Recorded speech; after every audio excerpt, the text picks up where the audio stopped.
Hello everyone. तो कैसे हैं आप सब लोग। आई होप आपके एग्ज़ाम अच्छे गए होंगे।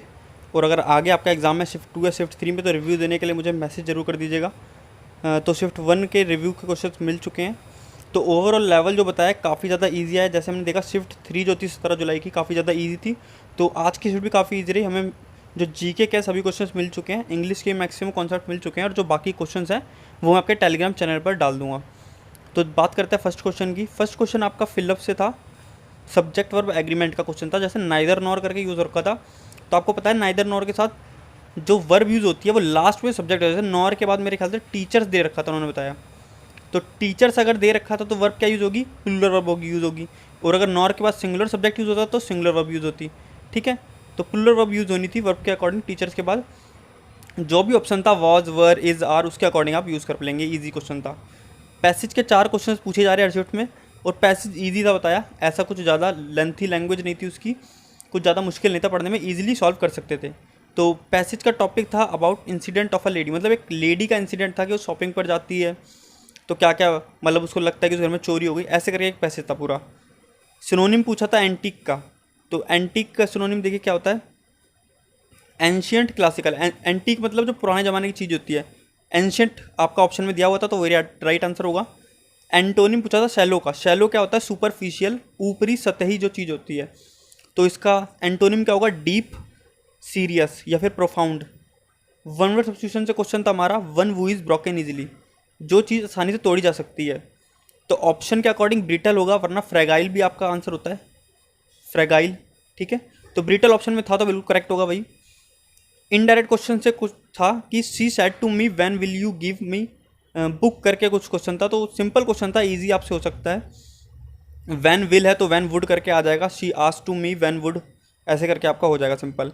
नरेशन से और वॉइस से इजी क्वेश्चन ही आते हैं। एरर के क्वेश्चन थे। एरर का क्वेश्चन क्या था, वर्ब से क्वेश्चन था। कैन नॉट के बाद वर्ब की थर्ड फॉर्म यूज़ कर रखी थी। तो आपको पता होगा वर्ब चैप्टर में लिखा ही हुआ है, मोडाल के बाद कैन, मे, माइट, इन सब के बाद मोडाल्स हैं ये सारे, इनके बाद वर्ब की फर्स्ट फॉर्म यूज़ होती है। और वर्ब की थर्ड फॉर्म कब यूज़ होती है, कैन के बाद हैव आएगा तो वर्ब की थर्ड फॉर्म यूज़ हो सकती है। या फिर कैन का उपयोग हम इनडायरेक्ट मतलब इनडायरेक्ट स्पीच नहीं, वॉइस में कर रहे होंगे तो भी हो सकता है वर्ब की third form use. Executive form of fury पूछा था। एग्जेक्टिव फॉर्म ऑफ फ्यूरी क्या होता है, फ्यूरियस।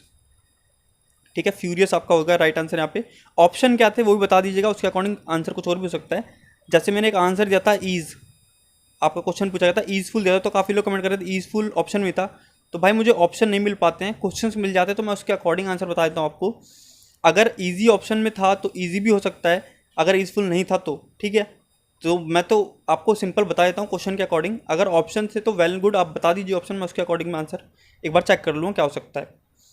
डिसऑर्डर का सिमिलर वर्ड पूछा हुआ था, ये क्वेश्चन में मुझे थोड़ा डाउट है। पैसेज में शायद डिसऑर्डर का सिमिलर वर्ड पूछा होगा, आप बता दीजिएगा ये कंफर्म करके। डिसऑर्डर का सिमिलर वर्ड क्या होगा, कन्फ्यूज़न। ठीक है, या फिर चाओज हो सकता है, CHAOS, चाओज भी हो सकता है इसका सिमिलर वर्ड। प्रपोजिशन से क्वेश्चन था सीनियर का, तो सीनियर के बाद क्या प्रपोजिशन आती है, टू। तो senior, junior, prior, interior, exterior, OR जिसके एंड में होता है उनके बाद टू प्रपोजिशन का यूज़ होता है। नेक्स्ट आपका क्वेश्चन था स्पेलिंग से, तो करेक्ट स्पेलिंग पूछी थी, तो एंथुसियाज्म की स्पेलिंग करेक्टली फाइंड करनी। तो एंथुसियाज्म की स्पेलिंग क्या होती है, आप देख लीजिए यहाँ पे। एक क्वेश्चन प्रपोजिशन का और मिला था, शायद ये क्वेश्चन आया था नहीं आया था, इसमें 100% श्योर नहीं हूँ मैं, आप बता दीजिएगा ये क्वेश्चन था या नहीं था। डिवोटेड के साथ कौन सी प्रपोजिशन आती है, तो डिवोटेड के बाद टू प्रपोजिशन आती है सिंपल, तो ये देख लीजिएगा आप। तो ये सारे क्वेश्चन से बाकी जो भी क्वेश्चंस मिलेंगे मैं आपको टेलीग्राम चैनल प्रोवाइड करा दूंगा। अब हम बात कर लेते हैं रागा सेक्शन के बारे में। तो रागा सेक्शन में देखिए क्वेश्चंस क्या क्या थे। पहला तो आपसे पूछा गया था another name of vitamin C, तो ये क्वेश्चन रिपीट हो चुका है, पहले भी क्वेश्चन आ चुका है। तो विटामिन सी का दूसरा नाम क्या होता है, ascorbic acid. Direction and distance एक सिंपल क्वेश्चन था। रैंकिंग से क्वेश्चन था, वही आपका क्वेश्चन सिंपल चलता है कि आगे से स्थान दे दिया और टोटल नंबर ऑफ लोग बता दिए, कितने टोटल नंबर लोग हैं लाइन में, और लास्ट से स्थान बताना होता है। इसी टाइप पे एक बेसिक क्वेश्चन था रैंकिंग का। तो जो नेक्स्ट आपका क्वेश्चन था जीके से वो था संसदीय चुनाव लड़ने के लिए न्यूनतम आयु क्या होती है, मतलब पार्लियामेंट्री इलेक्शन लड़ना चाहते हैं आप तो मिनिमम एज आपकी क्या होनी चाहिए। संसदीय इलेक्शन, देखिए संसद मतलब पार्लियामेंट में 2 सदन होंगे, 2 सदन में एक होगा आपका लोकसभा, एक होगा राज्यसभा। तो राज्यसभा मेंबर बनने के लिए आपकी उम्र होनी चाहिए 30, और लोकसभा मेंबर बनने के लिए होनी चाहिए आपकी उम्र 25।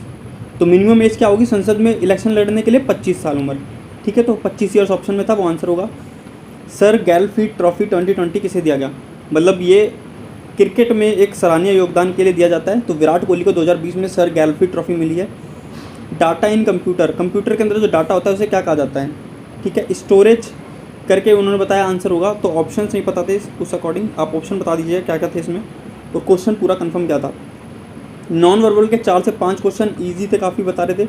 तो नेक्स्ट हमारे मैथ्स के क्वेश्चन बात कर लेते हैं। मैथ्स का क्वेश्चन एक आया था प्रोबेबिलिटी से, एक टाइम एंड वर्क से आया था, एक परसेंटेज से आया था, एक प्रॉफिट लॉस से था, और एक बता रहे थे शायद 12,500 की एक टीवी है, उसे 15% प्रॉफिट पर बेचना है। ऐसे करके क्वेश्चन बताया था उन्होंने शायद प्रॉफिट लॉस में। प्रोबेबिलिटी का एक क्वेश्चन था, उन्होंने जो अटैम्प्ट नहीं करा है। ठीक है, प्रोबेबिलिटी क्वेश्चन बता दीजिएगा कैसा पूछा गया था। तो ये सारे टॉपिक थे मैथ के। बाकी जो ओवरऑल लेवल इंग्लिश काफ़ी ईजी आई आज, जैसे 17 जुलाई शिफ्ट 3 में ईजी रहा लेवल, आज भी ईजी लेवल था। थोड़ा सा मतलब पैसेज मॉडरेट टाइप था, मतलब इतना मुश्किल नहीं था, काफ़ी मतलब आपने थोड़ी बहुत प्रैक्टिस करी होगी तो ईजिली हो जाता आपसे पैसेज। और जो जीके का पोर्शन रहा, मतलब जो रागा पार्ट रहा, वो भी काफ़ी ईजी था। मैथ्स थोड़ी कैलकुलेटिव थी, लेकिन जो रीजनिंग पार्ट उन्होंने बताया, उन्होंने जैसा बताया वो बता रहा हूँ मैं आपको कि काफ़ी ईजी था। रीजनिंग पार्ट चाहे नॉन वर्बल हो चाहे वर्बल रीजनिंग हो, वो सब ईजी आई थी। आप देख सकते हैं जो आपका जीके पार्ट है, जीके पार्ट भी आपके लिए इजी होगा। अगर एक दो क्वेश्चन नहीं हो पाए जीके में, या आधे भी हो जाते हैं, तो मैं मानता हूँ अच्छा रहा है जीके का स्कोर, क्योंकि जीके बहुत वास्ट पार्ट होता है, हम थोड़े बहुत पढ़ते हैं, तो उसमें अगर आधे क्वेश्चन भी अटैम्प्ट कर पाते हो तो बहुत बढ़िया रहा जीके पार्ट आपका। मैथ्स तो हल्की सी कैलकुलेटिव रहती है, ज़्यादा कैलकुलेटिव नहीं थी आज। ठीक है, एक दो क्वेश्चन तो मिल ही जाते हैं ऐसे जो कैलकुलेटिव होंगे। ठीक है, तो आज का लेवल सही रहा। अगर देखते हैं अब 18 जुलाई शिफ्ट 2 और शिफ्ट 3 में लेवल कैसा रहता है। ठीक है, उससे क्वेश्चन आप मुझे मैसेज कर दीजिएगा टेलीग्राम चैनल पे।